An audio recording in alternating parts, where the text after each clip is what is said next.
Since the spiral jetty's creation in 1970, the jetty continues to be recomposed and decomposed by the salty lake environment that it inhabits.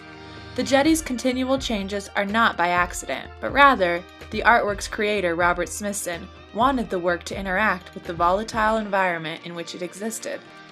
Smithson died shortly after the jetty was built, and now, 40 years later, many art historians are asking the question, what exactly did Smithson intend to become of the artwork, and should we preserve the piece?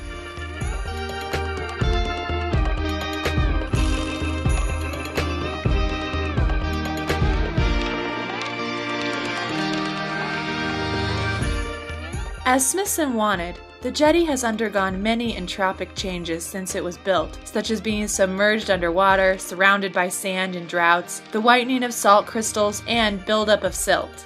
Smithson enjoyed such changes that were brought on by the jetty's environment when he was alive, and it is probable that he would have been just as fascinated by them today.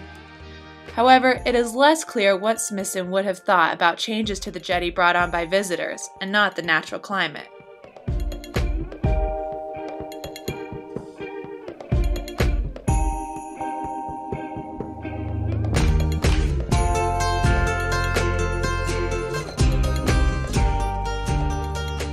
In order to begin to answer the difficult questions surrounding the preservation of the piece, the Dia Art Foundation has begun systematic aerial documentation of the site so that in the future the foundation will have a better basis for making decisions about whether to intervene and preserve the jetty.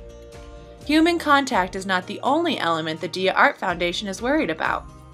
Over the past few years, many companies have attempted to obtain drilling permits within 5 miles of the site, and another organization has tried to expand their field of solar evaporation ponds. The Dia Foundation's Francesca Esme worries that the natural buildup of silt between the outer band of the spiral and the next one in could even be outside of Smithson's vision for the piece.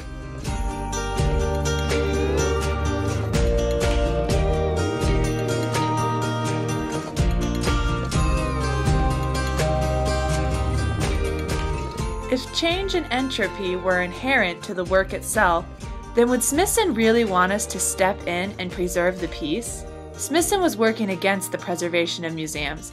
He worked to create pieces that would work with time and not against it. The world and natural landscape were Smithson's museum.